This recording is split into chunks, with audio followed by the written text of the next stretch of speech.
అమెరికాకు మరోసారి Iran deadly warning ఇచ్చింది. చర్చల ప్రసక్తే లేదంటుంది, పోరాటం తప్పదంటుంది ఇరాన్. మీ అంతు చూస్తామంటూ ట్రంప్కు హెచ్చరికలు జారీ చేస్తోంది.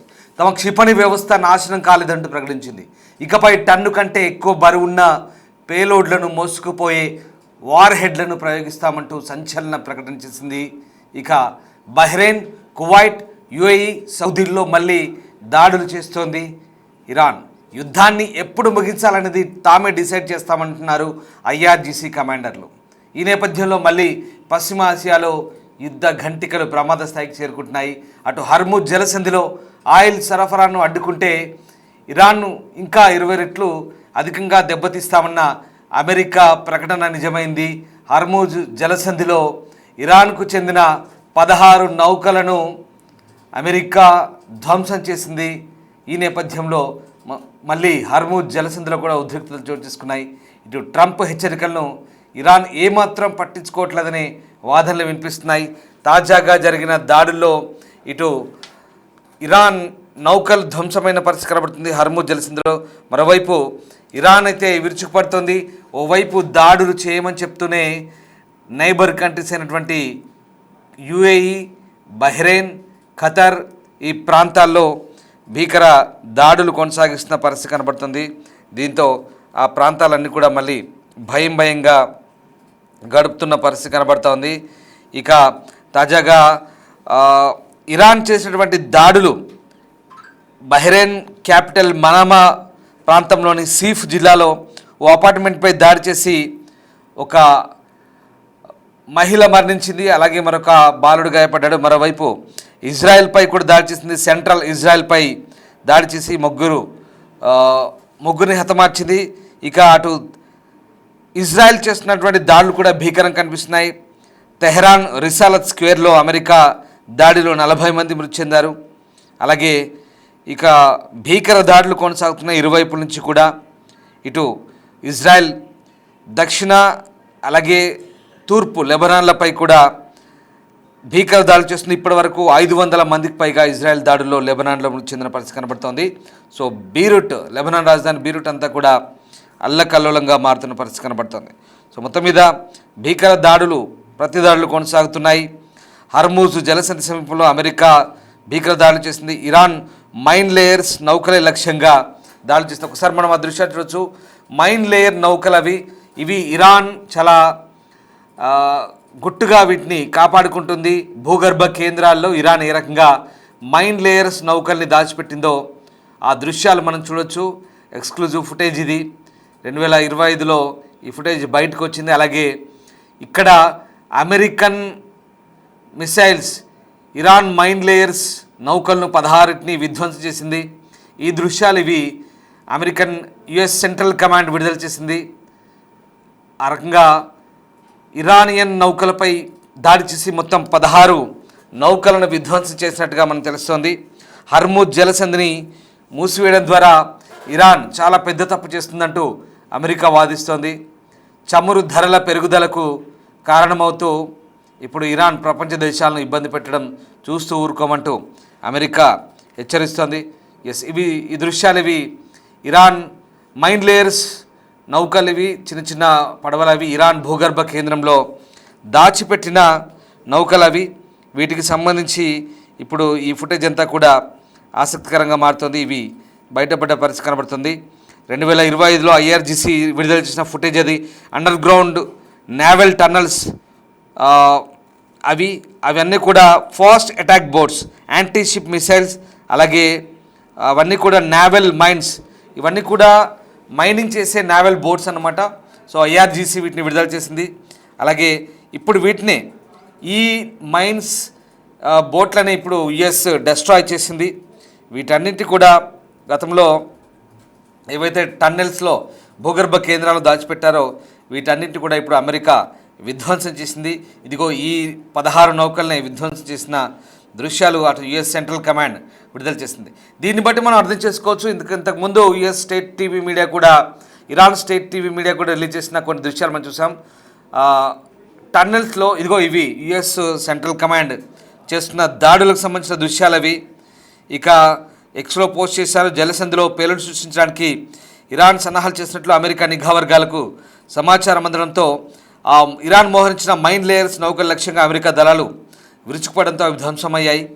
తాము చేపట్టిన దాడిలో ఇరాన్కు చెందిన 16 మైన్ లేయర్స్తో పాటు నౌకలు ధ్వంసమయ్యాయంటూ యుఎస్ సెంట్రల్ కమాండ్ చెప్తోంది. మరోవైపు ట్రంప్ ఇరాన్కు గట్టి హెచ్చరికలు ఇచ్చారు. జలసంధి సమీపంలో ఇరాన్ ఎక్కడైనా మైన్స్ను అమర్చినట్లయితే వాటిని తక్షణమే తొలగించాలని ట్రూత్ సోషల్లో పోస్ట్ చేశారు. లేదంటే పర్యవసానాలు చాలా తీవ్రంగా మునుపెన్నడూ చూడని లెక్క ఉంటాయంటూ వార్నింగ్ ఇచ్చారు. ఇరాన్ స్వయంగా వాటిని తీసేస్తే మంచి పరిణామం అంటూ అభిప్రాయపడ్డారు. లేదంటే కరేబియన్ సముద్రంలో మాదక ద్రవ్యాల అక్రమ రవాణా నౌకలను ధ్వంసం చేసేందుకు ఉపయోగించిన క్షిపణులను వాడి జలసంధిలోని మైన్ లేయర్స్ పడవలను లక్ష్యంగా చేసుకుంటామంటూ కూడా మళ్ళీ స్పష్టం చేశారు. ట్రంప్ హెచ్చరికల తర్వాత ఇరాన్ మైన్ లేయర్స్ను ధ్వంసం చేసినట్లుగా యుఎస్ సెంట్రల్ కమాండ్ వెల్లడిస్తోంది. సో మొత్తం మీద ఇరాన్తో నెలకొన్న ఉద్రిక్తత నేపథ్యంలో అటు రష్యా చమురును కొనుగోలు చేసేందుకు భారత్కి ఇచ్చిన అనుమతి వల్ల పుతిన్ సర్కార్కు పెద్దగా ఆర్థిక ప్రయోజనం ఉందంటూ మరోవైపు ఇటు వైట్ హౌస్ అభిప్రాయపడుతోంది. ప్రెసిడెంట్ ట్రంప్ అలాగే ఆర్థిక మంత్రి బెసెంట్ జాతీయ భద్రతా బృందం కలిసే భారత్కు మినహాయింపులపై నిర్ణయం తీసుకున్నట్లుగా White House media secretary Caroline Leavitt చెప్తున్నారు. అమెరికా భాగస్వామి అయిన భారత్ గతంలో నిబంధనలకు కట్టుబడే రష్యన్ చమురు కొనుగోలు నిలిపేసిందంటూ ఆమె వివరించారు. ఇరాన్ కారణంగా ప్రపంచవ్యాప్తంగా ఏర్పడిన తాత్కాలిక చమురు సరఫరా లోటును భర్తీ చేసేందుకు తాము ప్రయత్నం చేసినట్టుగా వెల్లడించారు. సో మొత్తం మీద ఇటు ఈ మొత్తం దాడులో ఇప్పటి వరకు ఇరాన్లో 1350 మందికి పైగా ప్రాణాలు కోల్పోయిన పరిస్థితి. అట్ ద సేమ్ టైం లెబనాన్లో 500 మంది పైగా ప్రాణాలు కోల్పోయారు ఇజ్రాయెల్ దాడిలో. అలాగే ఇటు యుఎస్ సైనికులు సర్వీస్మెన్స్ ఇప్పటి వరకు 8 మంది పైగా చనిపోయారు. అలాగే ఇజ్రాయెల్ సైనికులు పౌరులు కలిపి మొత్తం 14 మంది దాకా చనిపోయినట్టు తెలుస్తోంది. వందలాది మంది గాయపడ్డారు. 140 మంది ఇరాన్ ప్రతీకార దాడిలో తమ సైనికులు గాయపడ్డట్టుగా వైట్ హౌస్ చెప్తోంది. చాలామందికి గాయాలైనట్టుగా కూడా తెలుస్తోంది.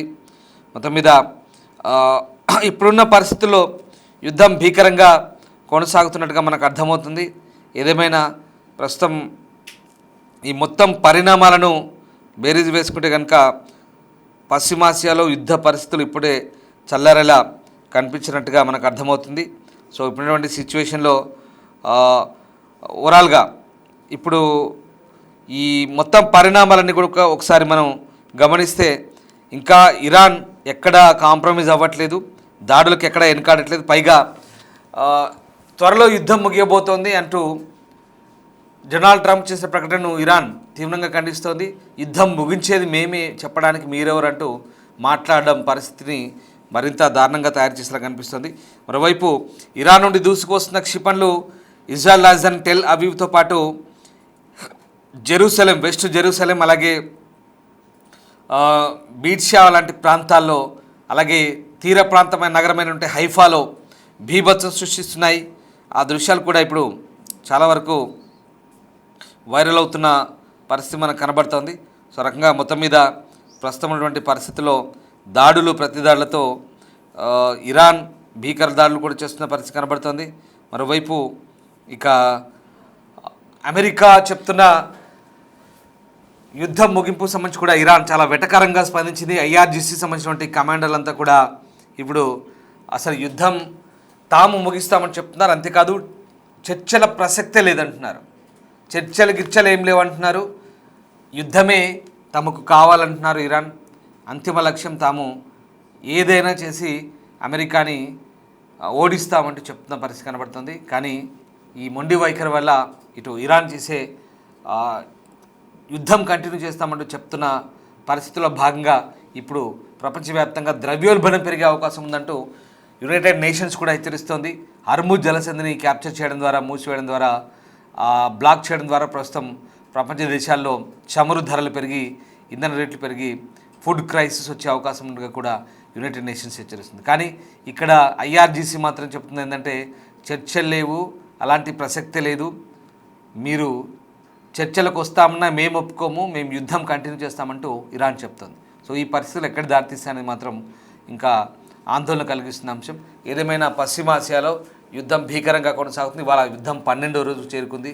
ఇటు ఇరాన్ ప్రతీకారదారులతో ఇజ్రాయెల్లోని నగరాలన్నీ కూడా బెంబేలెత్తిపోతుంటే, మరోవైపు గల్ఫ్ కంట్రీస్లో కొన్ని దేశాలు ఇప్పటికి ఇంకా ఇరాన్ బాధిత దేశాలుగా మారుతున్న పరిస్థితి కనబడుతుంది. మళ్ళీ తాజాగా సౌదీలోని ఒక ఆయిల్ రిఫైనరీపై ప్రస్తుతం షీబా అనే ఒక ఆయిల్ కేంద్రంపై దాడి చేసినట్టుగా తెలుస్తోంది. సో ఆ రకంగా ఇరాన్ చేసినటువంటి దాడులతో ఈ గల్ఫ్ కంట్రీస్ అన్ని కూడా అల్లాడుతున్న పరిస్థితి కనబడుతోంది.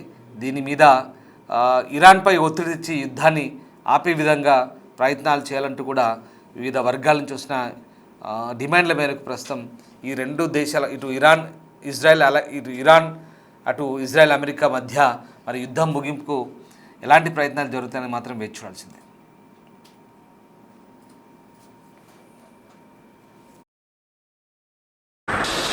و حالا با ارتقای سنگین روی سیستم سلاح قایق‌های ذوالفقار و موشک‌های کروزش که مسلح شده به سرهای جنگی شدیدالانفجارتر، حالا 3 قایق ذوالفقار فقط به تنهایی می‌توانند یک ناو هواپیمابر دشمن. و حالا با ارتقای از خبرگزاری صدا و سیما منتشر می‌شود تخصصی هواپیمابر آمریکاست. طرح‌های زیرزمینی شناوری نیروی دریایی سپاه از خبرگزاری صدا و سیما منتشر می‌شود.